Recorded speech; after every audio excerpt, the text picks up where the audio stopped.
Welcome to my commentary on Paul's letter to the disciples in the province of Galatia, otherwise known as the book of Galatians. Before I get into the heart of the book of Galatians, I would like to first give you a brief introduction. I also have an introduction and a full commentary that is written out on my website, stevesweetman.com. You might want to refer to that for further details.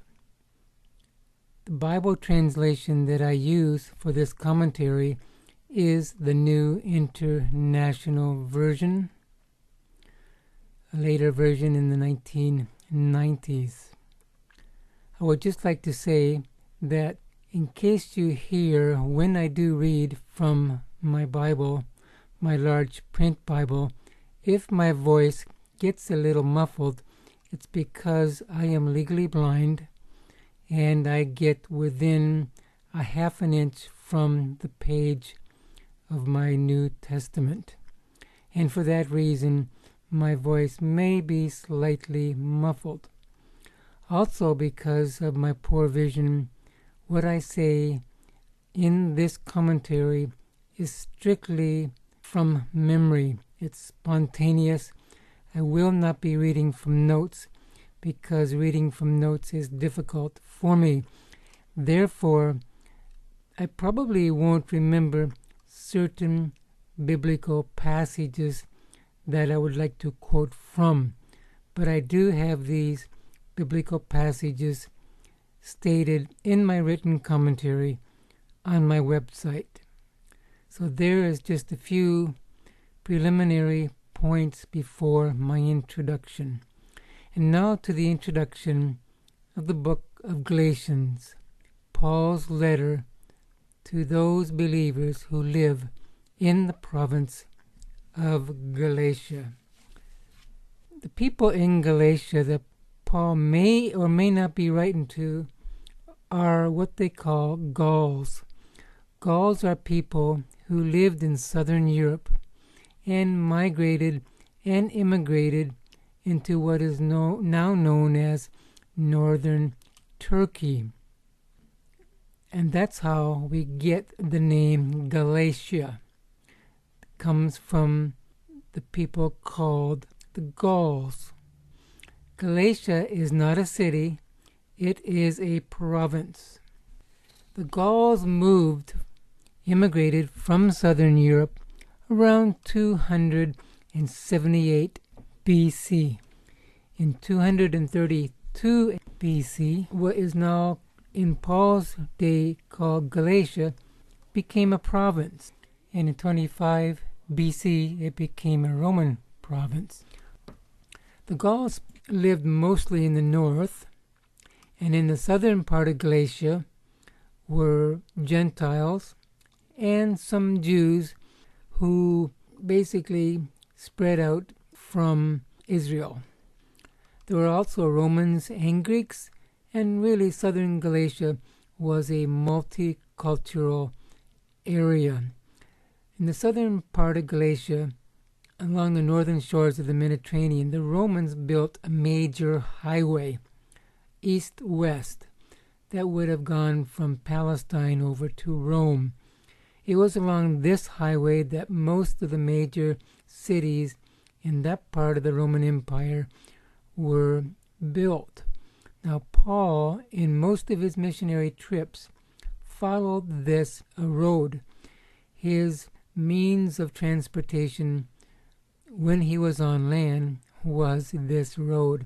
He would preach to the larger cities in Asia Minor, lead people to the Lord, and those people would lead others to the Lord in the smaller communities.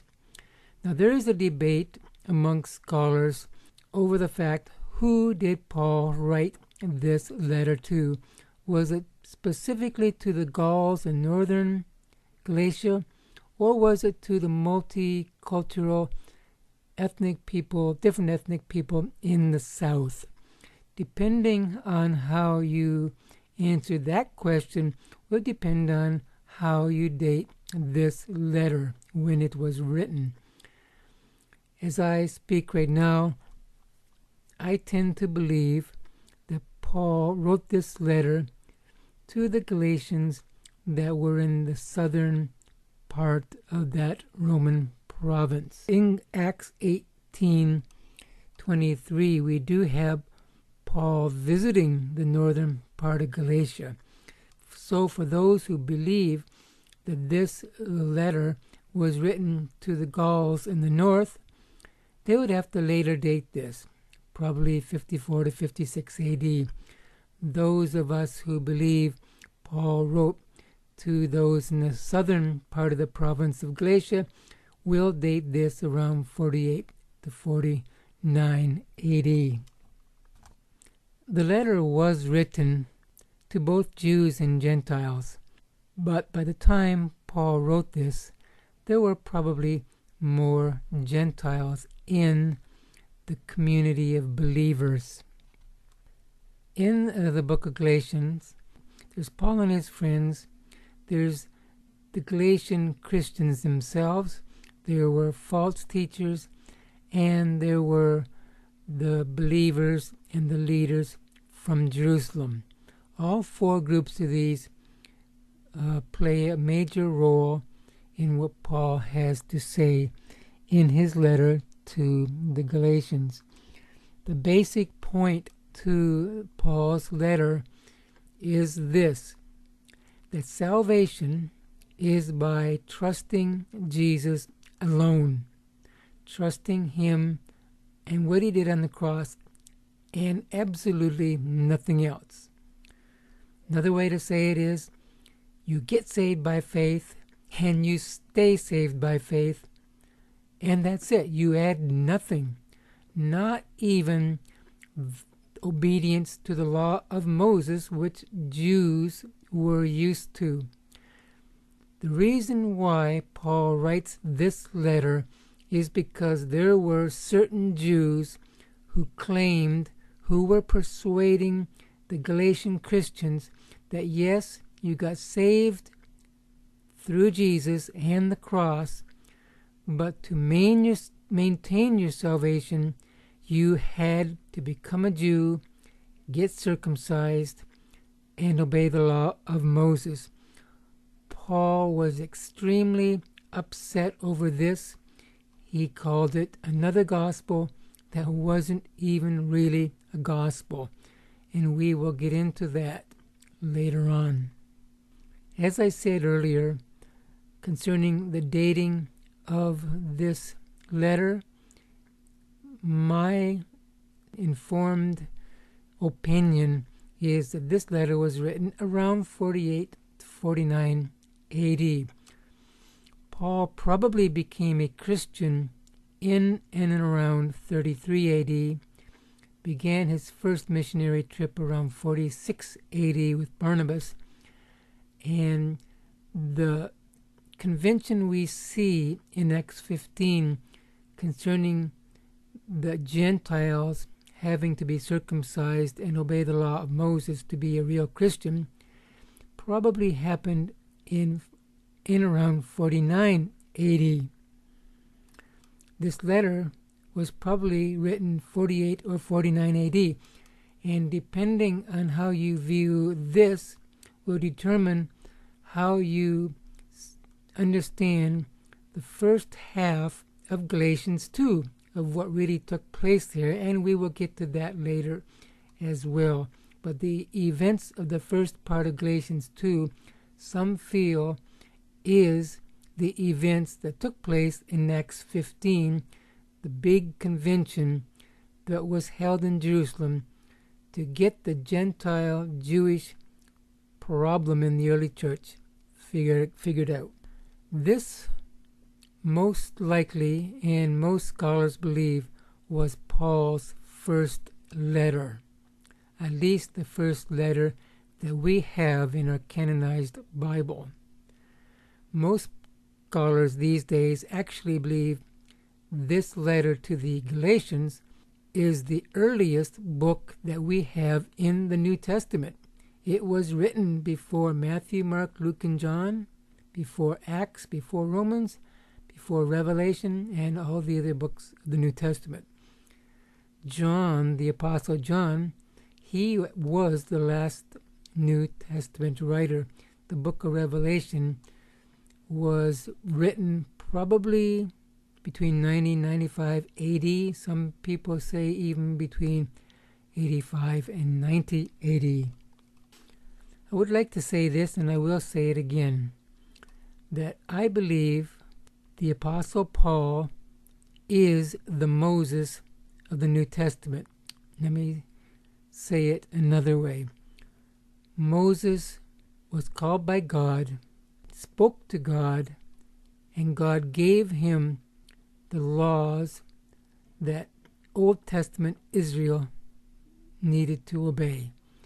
Moses in Old Testament times was God's main mouthpiece. I know God spoke to Abraham, Isaac, and Jacob. I know he spoke through the prophets, but it was Moses that he gave the law to, and that law Israel was supposed to obey. So through Moses, God gave Israel the understanding that they needed to live by. In New Testament times, the Apostle Paul, who was a very educated man just like Moses, Jesus appeared to him and gave to the Apostle Paul a number of revelations that helped Paul understand the gospel that he taught and preached to God's people. God used Paul to teach God's people how to live. Paul had various revelations, and in 2 Corinthians 12, 1-4, you will read about those, some of which he was not permitted to even speak about. Paul was a very important man in New Testament times. So, I believe as Moses was to God's people in Old Testament times, Paul is to God's people in New Testament times. He lays out the gospel, he lays out New Testament thinking for every Christian and every community of Christians in this present age.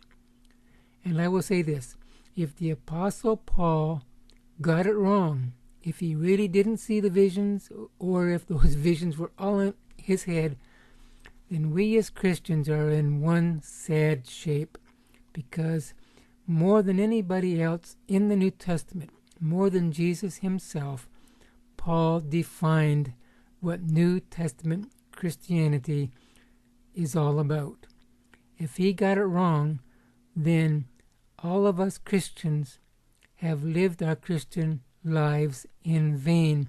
What we should have done was we should have become a Jew, get circumcised, and submit ourselves to the law of Moses. But of course, we don't believe Paul got it wrong. Galatians throughout church history is probably one of the most important books in the Bible. It was the foundation book for the Christian Reformation in the 1500s. It was the book of Galatians that got Martin Luther on the path to justification by faith. It is a shortened version of the book of Romans, both Romans and Galatians. If you do not understand these two books, you will not understand the Christian life as you are to understand it. These are thinking man's books, and many Christians today just don't want to think, so they avoid these books. So I will close this introduction. You can learn more about my introduction to the book of Galatians on my website, stevesweetman.com. Look up my written commentary on the book of Galatians.